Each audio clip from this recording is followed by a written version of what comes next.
In New Delhi, corporate filing show Mr. Singham's network financed a news site, NewsClick, that sprinkled its coverage with Chinese government talking points. There's no substantiation of that assertion that it sprinkles its coverage with Chinese government talking points. And even if it did, for argument's sake, that is not illegal. You may agree with a particular talking point of this or that country, including China. So that's not an offense under the law, and certainly nothing to do with terrorism.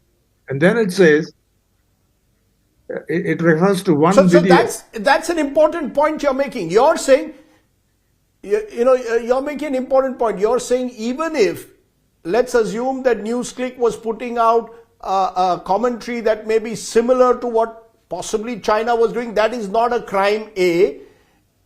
Am I clear? That for you is that to then accuse them, B, for as sort of terrorists is even worse. So your argument is that if at all tomorrow a journalist organization has to be raided, journalists detained, you have to come up with much more solid facts, not innuendo, not hearsay, not throwing mud and hoping some of it will stick.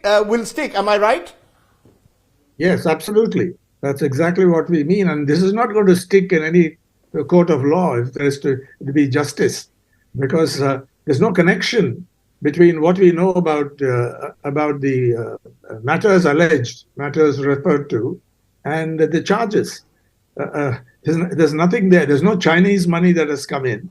I know Roy Singham, Neville Roy Singham. A lot of people know him. I've known him very well. He founded ThoughtWorks. And as the New York Times piece article says, he sold it for apparently $780 million and put a huge part of it into non-profits, American non-profits, where you don't have to disclose some details. And he's not registered under the Foreign Agents Registration Act because he doesn't receive money from anyone else, is what he has made clear. And he doesn't act at the direction of anyone. If he chooses, he's based in Shanghai, Roy, and if he chooses to cooperate with Chinese organizations, that's his business. And the American law, the Constitution, that's, he's completely clear on that.